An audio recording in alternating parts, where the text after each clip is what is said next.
attention on you, baby. A selfish new dimension in my mind. When it comes to officially licensed controllers for the Switch, there's really three main third-party companies that are pumping options out: PDP, PowerA, and Hori. And while we've seen wired options for all of them come out, wireless has been a little more slow going. We've gotten two from PowerA, that's it. But today, we have a new one from Hori. So we're gonna take an in-depth look at what this one does well and not so well, and compare it to the other third-party wireless options out there.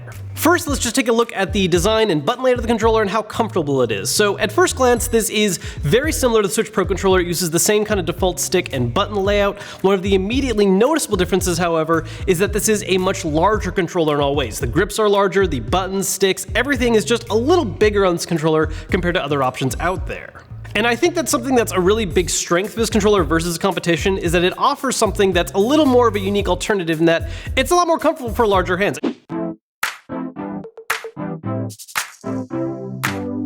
I mean, even just holding this controller, you immediately feel the difference in the grip and how it accommodates for a bigger hand size. A lot of the official Switch ones, and even ones from PowerA, are very small grip sizes and don't really work out well for everyone. And I think this is a good alternative. And it's even accented by the fact that this design has this little grip texture on the side. It's very similar to the kind of grip texture you get on the official Switch Pro controller, and I think it's a nice little addition. Now, where this does run into some problems is the button quality, which isn't anything particularly new or unique to it as far as third-party controllers go. I think where it's really most noticeable and maybe a light issue is the main front-facing ABXY buttons. They just have a tiny bit more stickiness to them. They just want to stay down a little longer. It's not a big deal for most people if you're just going to play games casually with this, but if you're in any kind of competitive pro scene kind of thing, not going to be a great choice. Otherwise, everything else on this controller is fine. I actually like the sticks on it. The D-pad is okay. Same goes for the shoulders. There's nothing stellar on here, but nothing too terrible either. Another thing that I do find to be a small inconvenience about this controller too, though, is the weight, which I know is a common complaint I have about a lot of third-party controllers. I always want a little more weight than these normally give you, but it just seems more apparent with this one because A, it's a larger controller, so I think my brain just wants to have a little more heft to begin with, and B, this is actually a rechargeable controller instead of being one that uses AA batteries, which I do like. But with a lot of the other options out there, when you add the batteries, that just gives that little bit of extra weight you want to have. This doesn't have that, and so the weight just never really increases on it. And it's not something that ever really ruins the experience of the controller, but I think a lot of people have this very knee-jerk reaction of light controllers feeling cheap. And it's not necessarily true, but that's just the reaction people get because they're so used to actual mainline controllers having all these things in here like rumble packs and extra stuff that just adds a little heft, and you don't get that here. I will say something though that I do like about these controllers that kind of balances out as well is aesthetically, I really like the visual design of them. They've made two different ones. This is the Mario Red design featuring Mario's logo right here, and just little shades of a star, one-up mushroom, and question block. They also have a black controller option that features the Hylian crest in gold, which looks really pretty as well. I think as far as just being a good-looking controller goes, Hori did a good job here. Now, of course, being a third-party controller, there are some features and functions that are missing here. It does still have motion controls, which is looking to become pretty common for a lot of the wireless options, which I do appreciate. However, it is still missing rumble, which is a big deal for me personally, and it doesn't have the ability to scan amiibos, which that alone isn't that big of a deal. So overall, this is actually a pretty solid controller. I mean, it has its ups, it has its downs, but I kind of like it. It just has one very big specific problem that bothers me a lot, and that's their approach to a rechargeable battery. Now, I really like the idea of going with a rechargeable battery because their other competition so far has really focused on using AA's, which is fine. There are people that prefer that, but there are other people out there that just like the idea of just plugging in, charging whenever you need to, and I like that personally.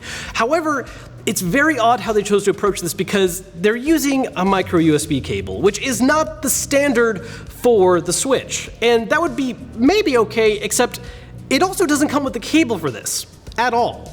If it was either one of those issues alone, I'd be a little more forgiving, because yeah, if it was USB-C but didn't have the cable, fine. You probably have one laying around for your Switch, or you can at least charge it with the Switch power cable. If it came with the micro USB, it'd be like, oh, that's weird, it's not the same thing, but hey, I've got the cable. But both of those at the same time is just, it seems annoying, especially when you're paying that much for a third-party wireless controller option. So how does it compare to the other wireless controller options out there for the Switch? Well, when it comes to the officially licensed one, the Hori is now the fourth choice. There is, of course, the official Nintendo Switch ones, which I would say quality-wise are the best ones out there. You're just spending more money on them, especially if you want to get some kind of special edition design. There's, of course, also the PowerA GameCube-style controller, which is a bit more of a specialized option because it's a very different controller shape. So specifically, I'm going to compare the Hori controller to PowerA's wireless controller option. Now, once again, the immediate difference you can notice here is just the overall overall size of the Hori controller. Everything about it is just a little bigger, which I think will work out a lot better for a lot more people. And while I am very annoyed with how they chose to approach a rechargeable battery,